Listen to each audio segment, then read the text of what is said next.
안녕하세요. 절대값TV의 명품 PD 한PD입니다. 2006년도에 집값이 급등할 때 버블 세븐 지역이라는 데가 있었어요. 버블 세븐의 그 경제적인 정의가 있어요. 부동산 가격이 폭등하던 이 무렵에 아파트 가격이 가장 많이 오른 지역이다. 자, 2006년도에 가장 유행했던 부동산 용어라고 보면 되겠죠. 자, 버블 세븐 지역이 어디냐면 서울의 강남구, 서초구, 송파구, 양천구, 목동, 그리고 경기도의 용인시, 수지였죠. 분당, 신도시, 평촌, 신도시 7개 지역을 버블 세븐 지역, 집값이 가장 많이 오른 지역이었어요.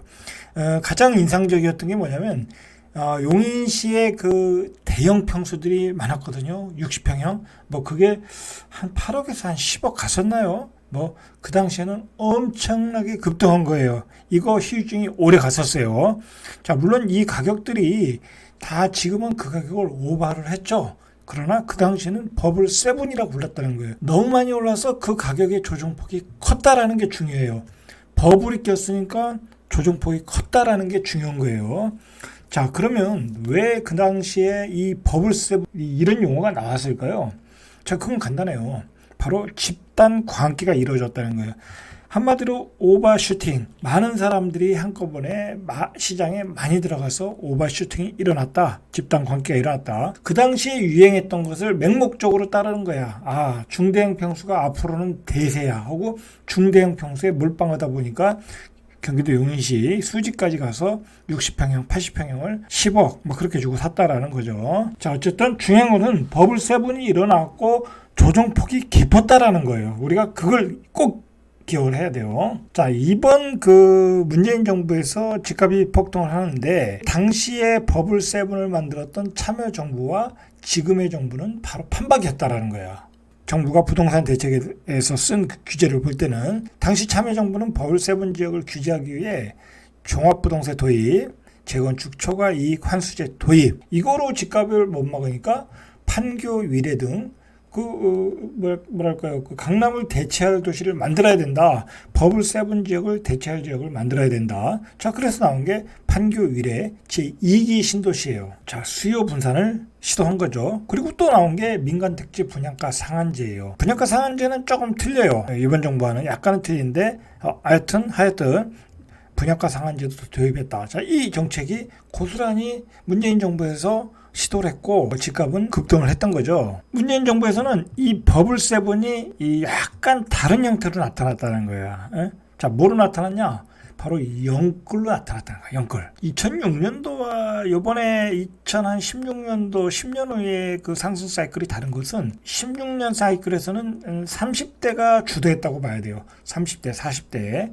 자, 이때는 어떻게 보면 40대 또는 50대 이렇게 평형 이동을 하다 보니까 강남에서 분당으로 가고 분당에서 수지로 가고 이렇게 평형 이동하다 보면 그렇게 나이가 높아지는데 이번 상승 사이클에서는 영끌이 주도를 해서 신고가가 나왔다라는 거예요. 그러면 이렇게 영끌이 주도했던 신고가가 나왔던 지역은 바로 집단 광기가 나온 지역이고 버블이 낄 수 있다라는 걸 우리가 생각을 해야 돼요. 자, 그러면 우리가 한번 생각을 해야 될 게 뭐 있냐면 왜 지금은 버블 논란이 안 나오냐 이거예요. 물론 이제 버블 논란이 일부 전문가들 사이에서 나오지만 어떤 신문에서 그게 어떤 용어로 정해져서 이렇게 나오질 않는다는 거야. 2006년도에 분명히 버블 세븐이라는 얘기가 대세였거든요.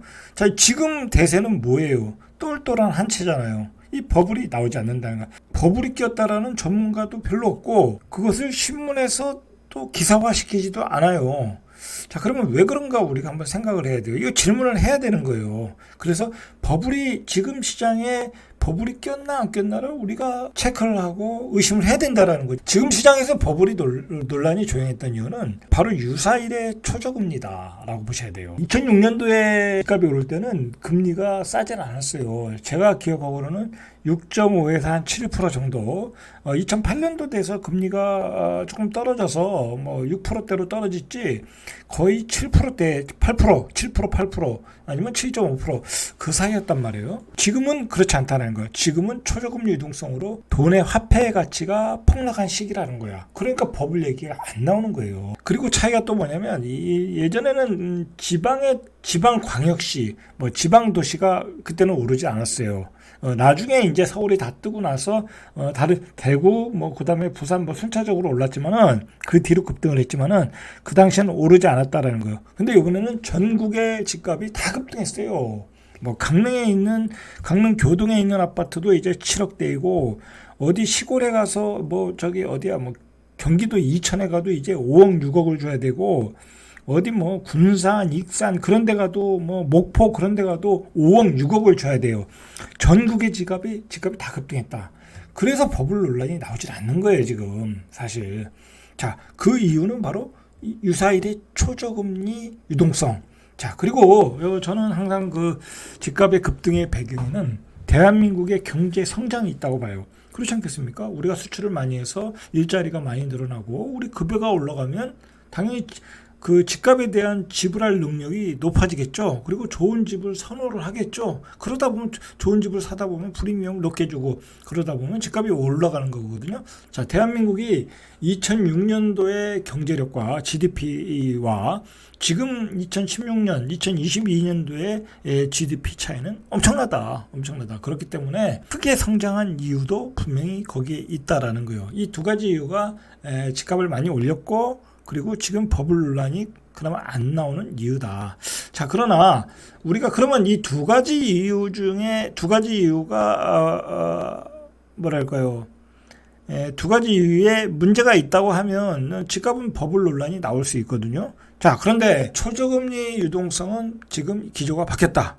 금리 인상으로 상황이 역전되고 있다는 거죠. 자, 2.5%, 3%대의 주담보금리가 연말이면 7%, 8%대로 가고 지금 우리가 주담보 받아서 지불하는 그 이자가 거의 50%가 올랐어요. 50%가. 자, 그러니까 힘들다라는 거예요. 연끌하신 분들.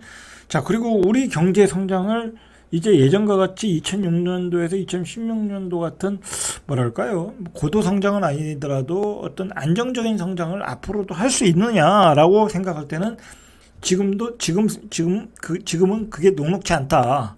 지금 원자재로 인해서 수출에서 또 적자가 나고 있고, 자, 그리고 세계 경제 상황이 어떤 불황으로 가는 시기도 있고, 자, 그런 게 이제 녹록지 않다라는 거. 그리고 세계 경제가 이제 저성장으로 가는 시기잖아요. 자, 그런 문제로 인해서 우리가 한번 이런 버블 논란에 대해서 한번 의심을 갖고 봐야 된다. 버블에 대해서 지금 집값이 버블이 끼지 않았냐라는 문제에 대해서 의심을 가질 필요가 있다라는 거예요. 지금 아무도 의심하지 않을 때. 자, 결국은 2006년도에 버블 세븐이 나왔던 것은 집단 광기예요.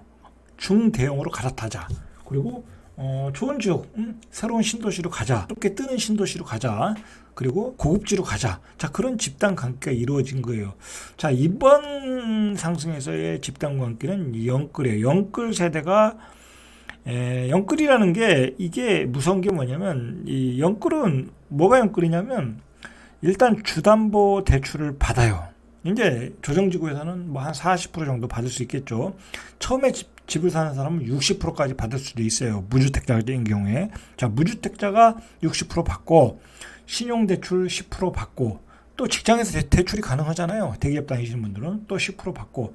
자, 그러면 80%를 부채로 받고 빚을 내서 80%를 빚을 내서 집을 사고 자기 자본은 10%에서 20% 이하를 가지고 사는 게 영끌이에요. 자, 그러니까 이 얘기는 집값이 20% 빠지면 깡통이 된다는 거예요. 깡통. 완전히 멘붕이 온다는 거예요. 그래서 요즘 연끌하시는 분들이 어려운 거예요. 자, 그리고 이렇게 80% 대출을 받았으니까 금리가 왕창 올라갔잖아요. 지금 50% 올라가. 자기 소득에서 이자로 내는 돈이 부담스러워진다라는 거예요. 자, 그러면 이번에 그 버블 세븐, 이 버블이 이루어질 수 있는 곳은 결국은 집단 관계와 투기 거래가 이루어진 곳이 버블 지역이라는 거예요. 그러니까 우리가 이런 집단 관계와 투기 거래가 이루어진 지역은 신버블 세븐 지역으로 나올 수 있다라는 거예요. 신버블 세븐 지역으로 나올 수 있다. 자, 그러면 영끌 세대들이 영끌하신 분들이 주로 어디를 들어갔냐? 바로 영끌하신 분들과 어떤 투기 거래, 가수요가 들어간 곳이 어디냐? 자, 물론 강남도 있지만 중요한 것은 이번에 두드러진 곳은 바로 노도강 수용소였다는 거야. 동이 잘못됐네요. 노도강. 자, 도봉구, 강북구. 그 다음에 수원, 용인, 성남 이런 지역들이 급등을 했다는 거야. 영끌 세대들이 들어가서. 그리고 그 밖에 지방 도시들, 이 지방 도시에 또 가수요가 많이 들어갔거든요. 자, 이런 지역들이 버블이 낄 수가 있다라는 거예요. 자, 문제는 이게 지금 집을 많이 사신 분들, 다주택자도 문제이고, 그리고 무리해서 집을 사신 분들이 이 버블에 무디어졌어요. 무디어졌다는 게 문제예요. 자, 무디어졌던 이유는 바로 초저금리 유동성 때문에 그래요. 그러나 지금 한국은행의 기조가 이번에 이제 한국은행 그 금융통화위원회에서 금리를 인상하면서 이유를 내세웠던 게 물가 상승 압력이에요. 여러분, 물가 상승이 계속되면 대한민국 경제는 버틸 수가 없어요. 버틸 수가 없다. 가장 무서운 게 인플레이션이에요. 당연히 금리는 올릴 수밖에 없다는 거예요. 그리고 지금 새로 그 정부가 들었으면서 입각하는 국무총리, 그 다음에 새로 지명된 한국은행 총재, 이 두 분 다 긴축론자라는 거예요. 그리고 이 두 분 다 재정 건정성을 강조하시는 분들이에요. 자, 이런 긴축과 금리 인상 기조의 버블 이야기는 다시 나올 수 있다. 나오면은 그게 바로 영끌과 투기 수요가 들어간 지역들, 그런 지역들이 버블 지역으로 논란이 될 수 있다. 자, 버블 지역으로 신문에서 때리기 시작하면 그 지역의 집값은 크게 빠질 수 있어요. 자, 어떻게 보면 지금 신문에서 그런 지역들을 아직은 이야기를 안 해요. 왜냐하면 신문도 공공성이 있기 때문에 그런 지역을 자꾸 얘기하다 보면 집값이 폭락할 수 있거든요. 그 예전에 그래서 버블 7 지역들이 그래서 크게 빠진 거예요. 신문에서 자꾸 버블 7 지역이라고 이야기를 하다 보니까.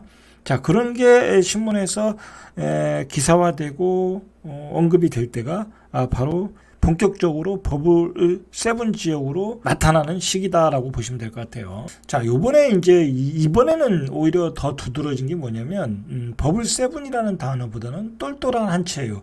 이 똘똘한 한 채가 똘똘한 한 채를 우리가 주로 이제 한정돼서 이야기를 하는데 주로 이제 강남 송파 정도. 자, 그런 지역에 있는 아파트를 똘똘한 한 채다. 이 똘똘한 한 채가 만들어진 것은 결국은 이제 풍선 효과, 모든 지역을 규제하다 보니까, 그리고 세금 폭탄, 그로 인해서 한 곳으로 가는 게 좋을 것이다. 똘똘한 한 채가 대세가 되었거든요. 그러다 보니까 이 똘똘한 한 채가 지금 다른 지역은 다 빠지고 있는데 이 지역은 계속 신고가를 치는 지역이 있어요. 자, 그런 아파트가 있어요. 지금 몇 군데. 자, 그런 아파트에서 지금은 그게 버블이다 뭐다 이야기가 안 나오고 있어요. 왜냐면 지금 하도 똘똘한 한 채가 대세가 됐고 그게 일종의 어떤 신앙, 어떤 부동산에서 어떤 그 원칙이 돼버렸기 때문에 모든 세금 구조가 그렇게 만들어 놨기 때문에 그런 이야기 안 나오지만 전체적으로 집값이 떨어지고 미분양이 나오고 공급 물량이 쏟아져 나올 때 이 지역도 물론 버블이라는 이야기가 나오겠죠. 사실상 제 개인적으로 생각할 때는 이제 강남도 버블로 들어갔다. 자, 의심을 하고 봐야 될 시기라는 거예요. 일종의 이 똘똘한 한 채라는 것도 집단 광기예요. 제가 보기엔 집단 광기라는 거예요. 모두가 똘똘한 한 채를 외칠 때는 그것도 집단 광기다. 집단 광기가 나타날 때는 버블이 나타난다. 그러므로 지금 강남의 집값도 버블이다 라고 저는 생각을 합니다. 자, 요즘은 이 버블 7이라는 말이 없어지고 노블 7이라는 말이 만들어졌어요. 그래서 강남 4구, 마포, 용산, 과천 이런 지역이 똘똘한 한 채의 어떤 그런 지역이고 노블 7이 지었다. 자, 이런 지역들을 사실 지금 조심하셔야 되는 거예요. 사실 이런 지역에 버블이 낄 수 있다라는 거예요. 버블 7이 노블 7으로 바뀌었을 뿐이지. 자, 지금 상승론자들이 앞으로 집값은 계속 상승한다라고 얘기하는 것은 지금 강남에서 나오는 그 똘똘한 한 채의 현상, 그리고 제1기 신도시의 재건축 규제 완화로 인한 시장의 어떤 들썩, 별로 그 거래량은 많지 않아요. 자, 이런 지역을 가지고 상승론자들이 앞으로도 집값은 올라간다라고 이야기할 뿐이에요. 이야기할 뿐이다. 전체적인 시장은 이미 가격과 가격 피로감에 거래가 줄고 있어요. 거래가 줄고 있다. 그렇게 보셔야 돼요. 그리고 금융 환경이 바뀌고 있다. 시장을 지배했던 초저금리 유동성이 바뀌고 있다. 긴축과 금리 인상으로. 자, 그 영향이 벌써 경기도 외곽의 경기도 다른 핵심 지역, 송도 같은 지역, 그리고 서울의 강북구 지역에서 미분양 미계약으로 속출하고 있다. 자, 그런 일부 지역이 그런 거 아니냐라고 생각하지만 그렇게 보시면 안 된다. 예를 들어 민천의 강남인 송도잖아요. 거기에 분양가 9억에 냈는데도 예비 당첨자가 다 포기했다라는 거예요. 이것은 가격 피로감과 금리 인상에 대한 두려움이다라는, 그렇게 보셔야 된다는 거예요. 상승론자들의 그 선동에 여러분들이 말려들면 안 된다라는 거예요, 지금은. 자, 오늘 이야기하고 싶은 얘기가 바로 이거예요. 그러면 지금 폭락이 나올 수 있다라는 거예요. 지금 고점 대비, 예를 들어서 예전에 신고가 찍은 거는 거래가 한두 개예요. 예를 들어서 10억 찍었던 게 13억 된 거야. 그냥 한두 개 찍고 13억 된 거야. 자, 거기에서 3억이 빠진 게 뭔 의미가 있겠냐. 그동안 거래가 안 됐다가 하나 찍었다가 도로 10억이 된 거야. 그 별로 의미가 없다라는 거예요. 그런 폭락은 별로 의미가 없다. 그러니까 아직도 더 많이 빠질 가능성이 많아요. 급등한 지역은. 자, 제가 이렇게 정리를 하다 보니까 이 앞으로 폭락을 할 수 있는 지역들의 조건이 있어요. 이 조건 두 가지, 세 가지 정도가 있는데 이 두 가지만 나오면 바로 폭락 지역으로 가더라는 거예요. 자, 요즘 최근에 폭락을 하는 지역이 어디냐? 바로 대구, 세종, 동탄이잖아요. 그죠? 경기도에서는 동탄이 지금 동탄의 대장주 아파트가 3억씩 빠지고 있잖아요. 세종도 마찬가지고, 대구는 뭐 지금 완전히 초토화되어 있고 아주 A급지에서도 미분양이 날 정도니까 말할 것도 없죠. 자, 이 세 지역을 분석을 해보니까 공통점이 있더라는 거예요. 자, 공통점 뭐냐? 가장 많이 오른 지역이라는 거예요. 이 세 지역이 가장 많이 오른 지역이에요. 상승률 거의 1위를 찍었던 지역이다. 자, 그 두 번째로 공급 물량이 터지는 곳은 여지없이 폭락이 오더라는 거예요. 자, 이 두 가지만 갖추면 바로 폭락이 오더라는 거예요. 자, 마지막 한 가지 조건이 있으면 결정타가 되더라. 카운터 블로브가 되더라. 바로 그 분야. 그러나 이 세 가지 중 두 가지만 있어도 폭락 지역이 되더라는 거예요. 자, 결국은 이 고분양가가 터진 곳이 어디예요? 송도잖아요. 그죠? 송도는 가장 많이 오른 지역이고 고분양가잖아요. 그리고 공급 물량은 아직 터지지 않았어요. 올해와 내년에 물론 터지지만.